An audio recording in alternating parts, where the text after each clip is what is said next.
ನಮಸ್ಕಾರ ವೀಕ್ಷಕರೇ. ಸೆಷನ್ ಶುರುವಾಗ್ತಾ ಇದ್ದ ಹಾಗೆ ಯಾವ ಬಿಲ್ ಪಾಸ್ ಮಾಡಬೇಕು, ಯಾವ ಚರ್ಚೆಯನ್ನ ಮಾಡಬೇಕು ಅನ್ನೋ ವಿಚಾರಗಳ ಬಗ್ಗೆ ತಲೆಕೆಡಿಸಿಕೊಂಡಿದ್ರೆ ಕಾಂಗ್ರೆಸ್ ಕಡೆಯಿಂದ ಆರಂಭದಲ್ಲೇ ಅಸ್ತ್ರ ಪ್ರಯೋಗ ಆಗಿದೆ. ನನಗೆ ಯಾರು ಮಾತಾಡೋದಕ್ಕೆ ಬಿಡ್ತಾನೆ ಇಲ್ಲ ಅಂತ ರಾಹುಲ್ ಆರೋಪ ಮಾಡ್ತಾ ಇದ್ದಾರೆ. ಈ ಆರೋಪವನ್ನ ಕೇಳಿ ಅವರ ಬೆಂಬಲಿಗರು ಅಯ್ಯೋ ಪಾಪ ಅಂತ ಇದ್ರೆ, ಬಿಜೆಪಿ ಬೆಂಬಲಿಗರು ಇವರದ್ದು ಇದೇ ಆಯ್ತು ಅಂತ ಆಡಿಕೊಳ್ತಾ ಇದ್ದಾರೆ. ಆದ್ರೆ ಯಾವ ಪಕ್ಷಕ್ಕೂ ಅಂಟದೆ ಯಾವುದು ಸರಿ ಇದೆಯೋ ಅದಕ್ಕೆ ಬೆಂಬಲ ಕೊಡೋ ನಮ್ಮ ನಿಮ್ಮಂತವರು ಈ ಆರೋಪ ನಿಜಾನ, ರಾಹುಲ್ಗೆ ಮಾತಾಡೋದಕ್ಕೆ ಬಿಟ್ಟೇ ಇಲ್ವಾ ಅಂತ ಫ್ಯಾಕ್ಟ್ ಚೆಕ್ ಮಾಡ್ತಾ ಇದ್ದಾರೆ.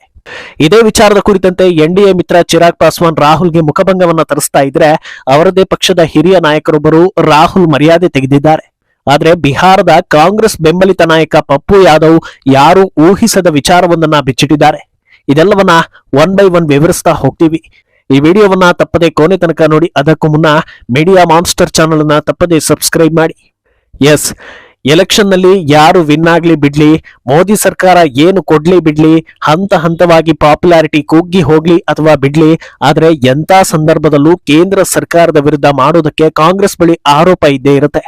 ಹಾಗೆ ಅದಕ್ಕೆ ಹೌದೌದು ಅಂತ ತಲೆ ಆಡಿಸುವುದಕ್ಕೂ ಒಂದಿಷ್ಟು ಜನರ ಬೆಂಬಲ ಕೂಡ ಇದ್ದೇ ಇರುತ್ತೆ ಅನ್ನೋದು ವಾಸ್ತವ. ಮೊದಲ ಬಾರಿಗೆ ವಿಪಕ್ಷ ನಾಯಕ ಆಗಿರೋ ರಾಹುಲ್ 1 ವರ್ಷ ಪೂರೈಸಿದ್ದಾರೆ. ಅದನ್ನ ಯಶಸ್ವಿ ನಾಯಕತ್ವ ಅಂತ ಕಾಂಗ್ರೆಸ್ ಹೆಮ್ಮೆಯಿಂದ ಹೇಳ್ಕೊಂಡಿದೆ. ಹಾಗಿದ್ರೆ ಏನು ಮಾಡಿದ್ರು ಅನ್ನೋದನ್ನ ಅವರ ಪೇಜ್ನಲ್ಲೇ ನೋಡಿದ್ರೆ ಒಂದಷ್ಟು ವಿಚಾರ ಸಿಕ್ಕುತ್ತೆ. ಅದನ್ನ ಬಿಟ್ಟು ಬೇರೆ ಕಡೆ ಹುಡುಕಾಡಿದ್ರೆ ಸಿಕ್ಕುತ್ತೋ ಇಲ್ವೋ ಗೊತ್ತಿಲ್ಲ. ಈಗ ಮುಂಗಾರು ಅಧಿವೇಶನ ಆರಂಭವಾಗ್ತಾ ಇದ್ದ ಹಾಗೆ ರಾಹುಲ್ ಕೊಟ್ಟ ಹೇಳಿಕೆ ಮತ್ತೆ ವ್ಯಾಪಕ ಚರ್ಚೆಗೆ ದಾರಿ ಮಾಡಿ ಕೊಡ್ತಾ ಇದೆ. ನಮಗೆ ಸೆಷನ್ ನಲ್ಲಿ ಮಾತಾಡೋದಕ್ಕೆ ಬಿಡ್ತಾನೆ ಇಲ್ಲ, ವಿಪಕ್ಷ ನಾಯಕನಾಗಿ ನನಗೆ ಮಾತಾಡೋದಕ್ಕೆ ಅವಕಾಶ ಸಿಗ್ತಾ ಇಲ್ಲ ಅನ್ನೋದು ರಾಹುಲ್ ಪ್ರಮುಖ ಆರೋಪ. ಇದರ ಜೊತೆಗೆ ಇನ್ನೊಂದಷ್ಟು ವಿಷಯವನ್ನ ಹೇಳ್ತಾ ಹೋಗ್ತಾರೆ. ಅದೇನೆಂದ್ರೆ, ಸದನದಲ್ಲಿ ರಕ್ಷಣಾ ಸಚಿವರಿಗೆ ಮಾತನಾಡೋದಕ್ಕೆ ಅವಕಾಶ ಕೊಟ್ರು, ಸರ್ಕಾರದ ಬೇರೆ ಬೇರೆ ಸಚಿವರು ಸಂಸದರಿಗೆ ಮಾತಾಡೋದಕ್ಕೆ ಅವಕಾಶ ಕೊಟ್ರು, ಆದ್ರೆ ವಿಪಕ್ಷಕ್ಕೆ ಮಾತ್ರ ಮಾತಾಡೋದಕ್ಕೆ ಅವಕಾಶವೇ ಕೊಡ್ತಾ ಇಲ್ಲ. ನಾನು ವಿಪಕ್ಷ ನಾಯಕ, ನನಗೆ ಮಾತಾಡೋದಕ್ಕೆ ಅವಕಾಶ ಕೊಡ್ಲೇಬೇಕು, ಆದ್ರೂ ಕೊಟ್ಟಿಲ್ಲ ಅಂತ ರಾಹುಲ್ ಆರೋಪಿಸಿದ್ದಾರೆ. ನನಗೆ ಅವಕಾಶ ಸಿಕ್ಕಿದ್ರೆ ನಾನು ಒಂದು ವಿಚಾರದ ಬಗ್ಗೆ ಸುದೀರ್ಘವಾಗಿ ಮಾತಾಡಬೇಕು ಅಂತ ಅನ್ಕೊಂಡಿದ್ದೆ, ಆದ್ರೆ ಅದು ಆಗ್ಲೇ ಇಲ್ಲ ಅಂತ ಹೇಳಿದ್ದಾರೆ. ಇದರ ಜೊತೆಗೆ ಪ್ರಧಾನಿ ಮೋದಿ ಬಗ್ಗೆಯೂ ಮಾತನಾಡಿರೋ ಅವರು, ಕಲಾಪ ಶುರುವಾದ ಕೆಲವೇ ಸೆಕೆಂಡ್ ನಲ್ಲಿ ಮೋದಿ ಓಡಿ ಹೋದ್ರು ಅಂತ ಹೇಳಿದ್ದಾರೆ. ಇದು ಕೂಡ ರಾಹುಲ್ ವಿರುದ್ಧ ಜನಾಕ್ರೋಶಕ್ಕೆ ಕಾರಣವಾಗ್ತಾ ಇದೆ. ಇನ್ನು ರಾಹುಲ್ ಹೇಳಿದ ಮೇಲೆ ಪಕ್ಷದ ಉಳಿದವರ ಸ್ಟ್ಯಾಂಡ್ ಕೂಡ ಅದೇ ಅನ್ನೋ ಹಾಗೆ ನಮ್ಮ ನಾಯಕನಿಗೆ ಮಾತಾಡೋದಕ್ಕೆ ಬಿಡ್ಲೇ ಇಲ್ಲ ಅಂತ ಅವರೂ ಕೂಡ ಹೇಳ್ತಾ ಹೋದ್ರು. ಸರಿ, ಈಗ ಎಲ್ಲರೂ ಯೋಚಿಸ್ತಾ ಇರೋದು, ಮಾತಾಡೋದಕ್ಕೆ ಅವಕಾಶ ಸಿಕ್ಕಾಗ ರಾಹುಲ್ ಆಡಳಿತ ಪಕ್ಷಕ್ಕೆ ಹೊಡೆತ ಕೊಟ್ಟು ಕಟ್ಟಿ ಹಾಕಿದ ಉದಾಹರಣೆ ಉಂಟಾ ಅಂತ. ಕಳೆದ 1 ವರ್ಷದಲ್ಲಿ ಸೆಷನ್ ನಲ್ಲಿ ರಾಹುಲ್ ಟ್ರ್ಯಾಕ್ ರೆಕಾರ್ಡ್ ನೋಡ್ತಾ ಹೋದ್ರೆ ಕಾಂಟ್ರವರ್ಸಿ ಹಾಗೂ ಟ್ರೋಲ್ ಆಗಿದ್ದೇ ಜಾಸ್ತಿ. ಈಶ್ವರನ ಫೋಟೋ ಹಿಡಿದು ಏನೇನೋ ಹೇಳಿ ಸಮಸ್ತ ಹಿಂದೂಗಳಿಗೆ ಅಪಮಾನ ಮಾಡಿದ್ರು. ಯಾರೋ ಬರೆದುಕೊಟ್ಟಂತೆ ಏಕಲವ್ಯನ ಉದಾಹರಣೆ ತೆಗೆದುಕೊಳ್ಳೋದಕ್ಕೆ ಹೋಗಿ ಅಲ್ಲೂ ಎಡವಟ್ಟು ಮಾಡಿಕೊಂಡ್ರು. ತಪಸ್ಯ ಅಂದ್ರೆ ಏನು ಅಂತ ಕೇಳಿದ್ರೆ ಮೈ ಬಿಸಿ ಮಾಡ್ಕೊಳ್ಳೋದು ಅಂತ ಹೇಳಿ ಅಲ್ಲೂ ನಗೆ ಪಾಟಲಿಗೆ ಈಡಾದ್ರು. ಸಂವಿಧಾನದ ಪುಸ್ತಕ ತೋರಿಸಿ ಮೋದಿ ಸರ್ಕಾರದ ವಿರುದ್ಧ ಸಾಲು ಸಾಲು ಆಪಾದನೆ ಮಾಡಿದ್ರು. ಕೊನೆಗೆ ಬಿಜೆಪಿ ಸಂಸದ ಅನುರಾಗ್ ಠಾಕೂರ್, ನಿಮ್ಮ ಕೈಯಲ್ಲಿರೋ ಸಂವಿಧಾನ ಪುಸ್ತಕದಲ್ಲಿ ಎಷ್ಟು ಪುಟ ಇದೆ ಅಂತ ಕೇಳಿದ್ರೆ ಮೌನಕ್ಕೆ ಶರಣಾದ್ರು. ಚೀನಾ ಬಗ್ಗೆ ಮಾತಾಡಿ ಸುಳ್ಳುಗಳನ್ನ ಹರಡಿಸೋದಕ್ಕೆ ಯತ್ನಿಸಿದ್ರು. ಕೊನೆಗೆ ದಾಖಲೆಗಳ ಸಮೇತ ಉತ್ತರ ಸಿಗ್ತಾ ಇದ್ದ ಹಾಗೆ ಮತ್ತೆ ಮೌನಕ್ಕೆ ಶರಣಾದ್ರು. ಗಲಾಟೆ, ಗದ್ದಲ, ಸಮಯ ವ್ಯರ್ಥ, ವಾಕೌಟ್ ಇದಿಷ್ಟನ್ನ ಬಿಟ್ಟು ಸಿಕ್ಕ ಅವಕಾಶದಲ್ಲಿ ಯಾವ ಕ್ರಾಂತಿಯೂ ಮಾಡಿಲ್ಲ. ಈಗ ಮಾತಾಡೋದಕ್ಕೆ ಅವಕಾಶವೇ ಕೊಡ್ತಾ ಇಲ್ಲ ಅಂತ ಆಪಾದನೆ ಮಾಡೋದು ಎಷ್ಟು ಸರಿ ಅನ್ನೋದು ಜನಸಾಮಾನ್ಯರ ಪ್ರಶ್ನೆ.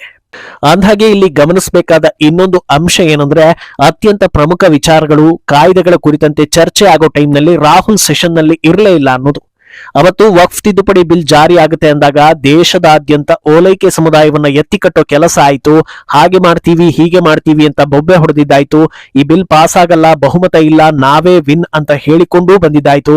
ಆದ್ರೆ ಆ ಬಿಲ್ ಪಾಸ್ ಆಗೋದು ಆಲ್ಮೋಸ್ಟ್ ಕನ್ಫರ್ಮ್ ಆದ ದಿನ ಸೆಷನ್ ನಲ್ಲಿ ರಾಹುಲ್ ಇರ್ಲೇ ಇಲ್ಲ. ದಿಢೀರಂತ ವಿಪಕ್ಷ ನಾಯಕ ಶ್ರೀಯುತ ರಾಹುಲ್ ಗಾಂಧಿ ನಾಪತ್ತೆಯಾಗಿ ಬಿಟ್ಟಿದ್ರು. ಅಂದಾಗೆ ವಕ್ಫ್ ಬಿಲ್ ಈಸಿಯಾಗಿ ಪಾಸ್ ಆಗ್ಲಿಲ್ಲ. ಸುದೀರ್ಘವಾಗಿ ಹಲವು ಗಂಟೆಗಳ ಕಾಲ ಮಧ್ಯರಾತ್ರಿ ತನಕ ಚರ್ಚೆ ಆಗಿದ್ದನ್ನ ಎಲ್ಲರೂ ನೋಡಿದ್ದೀರಿ. ಲೋಕಸಭೆ ಮಾತ್ರವಲ್ಲದೆ ರಾಜ್ಯಸಭೆಯಲ್ಲೂ ಕೂಡ ಅಷ್ಟೇ ಸುದೀರ್ಘವಾದ ಚರ್ಚೆ ನಡೆದಿತ್ತು.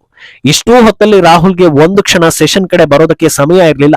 ಅದಕ್ಕಿಂತ ಮುಖ್ಯವಾದ ಕೆಲಸ ಇತ್ತು ಅನ್ನೋದಾದ್ರೆ ಅದು ಏನು ಅನ್ನೋದು ಯಕ್ಷ ಪ್ರಶ್ನೆಯಾಗಿ ಉಳಿತು. ಹೀಗಿರುವಾಗ ಈ ಸೆಷನ್ ಆರಂಭದಲ್ಲೇ ಜನರ ಮುಂದೆ ಬಂದು ನಂಗೆ ಯಾರು ಮಾತಾಡೋದಕ್ಕೆ ಬಿಡ್ತಾ ಇಲ್ಲ, ಪ್ರಜಾಪ್ರಭುತ್ವ ಹಾಳಾಗಿದೆ, ವಾಕ್ ಸ್ವಾತಂತ್ರ್ಯ ಇಲ್ಲವೇ ಇಲ್ಲ, ಹಾಗೆ ಹೀಗೆ ಅಂತ ಬೊಟ್ಟು ಮಾಡ್ತಾ ಬಂದ್ರೆ ಅದನ್ನೆಲ್ಲ ಯಾರು ತಾನೇ ಕೇಳಿಸ್ಕೊಳ್ತಾರೆ? ಇದರಿಂದ ನಿಮಗಿಂತ ಹೆಚ್ಚಾಗಿ ಕೇಂದ್ರ ಸರ್ಕಾರಕ್ಕೆ ಲಾಭ ಆದಂತಾಗುತ್ತೆ ಅನ್ನೋದು ಜನರ ಅನಿಸಿಕೆ. ಇನ್ನು ಇದೇ ವಿಚಾರದ ಸಂಬಂಧ ಎನ್ಡಿಎ ಮಿತ್ರ ಚಿರಾಗ್ ಪಾಸ್ವಾನ್ ಕೂಡ ರಾಹುಲ್ ಗಾಂಧಿಗೆ ಕ್ಲಾಸ್ ತೆಗೆದುಕೊಂಡಿದ್ದಾರೆ. ಈ ಬಗ್ಗೆ ಪ್ರತಿಕ್ರಿಯಿಸುವ ಅವರು, ಇದು ರಾಹುಲ್ ಗಾಂಧಿಯ ಹಳೆ ರಾಗ, ಇದರಲ್ಲಿ ಹೊಸತೇನೂ ಇಲ್ಲ. ಮೊದಲಿಗೆ ಎಷ್ಟು ಸಲ ಸೆಷನ್ಗೆ ಅಟೆಂಡ್ ಆಗಿದ್ದಾರೆ ಅನ್ನೋದನ್ನ ಕೇಳಿ ಅವರ ಟ್ರ್ಯಾಕ್ ರೆಕಾರ್ಡ್ ನೋಡಿದ್ರೆ ಗೊತ್ತಾಗುತ್ತೆ ಸೆಷನ್ ನಲ್ಲಿ ಎಷ್ಟು ಆಕ್ಟಿವ್ ಆಗಿದ್ದಾರೆ ಅಂತ. ಪ್ರಮುಖ ಸೆಷನ್ ಗಳನ್ನೇ ಅವರು ಮಿಸ್ ಮಾಡ್ಕೊಂಡಿದ್ದಾರೆ. ಈಗ ಇಂಥ ಆರೋಪ ಮಾಡ್ತಾ ಇದ್ದಾರೆ ಅಂತ ಟಕ್ಕರ್ ಕೊಟ್ಟಿದ್ದಾರೆ. ಇನ್ನು ಸಂಸದ ತೇಜಸ್ವಿ ಸೂರ್ಯ ಕೂಡ ರಾಹುಲ್ ವಿರುದ್ಧ ಕ್ಲಾಸ್ ತೆಗೆದುಕೊಂಡಿದ್ದು, ಸಂಸತ್ ಭವನ ಅಂದ್ರೆ ಅಲ್ಲಿ ಒಂದಷ್ಟು ರೂಲ್ಸ್ ಪ್ರೋಟೋಕಾಲ್ಸ್ ಇರುತ್ತೆ, ಅದನ್ನ ತಪ್ಪದೆ ಎಲ್ಲರೂ ಫಾಲೋ ಮಾಡಬೇಕು. ಮಾತಾಡಬೇಕು ಅಂದ್ರೂ ಕೂಡ ಅದಕ್ಕೆ ಕೆಲವೊಂದು ಪ್ರಕ್ರಿಯೆ ಇದೆ, ಇದು ಎಲ್ಲರಿಗೂ ಅನ್ವಯ ಆಗುತ್ತೆ. ನೀವು ಸಂಸತ್ ಭವನವನ್ನ ಏನಂತ ಅಂದ್ಕೊಂಡಿದ್ದೀರಾ?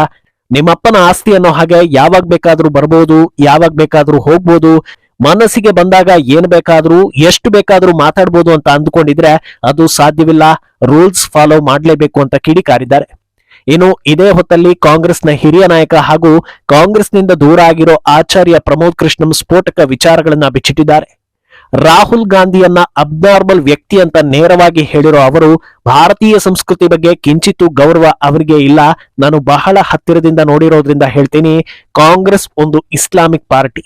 ಅವರಿಗೆ ನಾಯಕರು ಬೇಕಿಲ್ಲ, ಅವರಿಗೆ ಬೇಕಾಗಿರೋದು ನೌಕರರು, ಸೇವಕರು ಮಾತ್ರ. ರಾಹುಲ್ ಗಾಂಧಿಯನ್ನ ಭೇಟಿ ಆಗ್ಬೇಕು ಅಂದ್ರೆ ಪಕ್ಷದ ನಾಯಕರಿಗೆ ಅದು ಸುಲಭವಾದ ವಿಚಾರ ಅಲ್ಲ.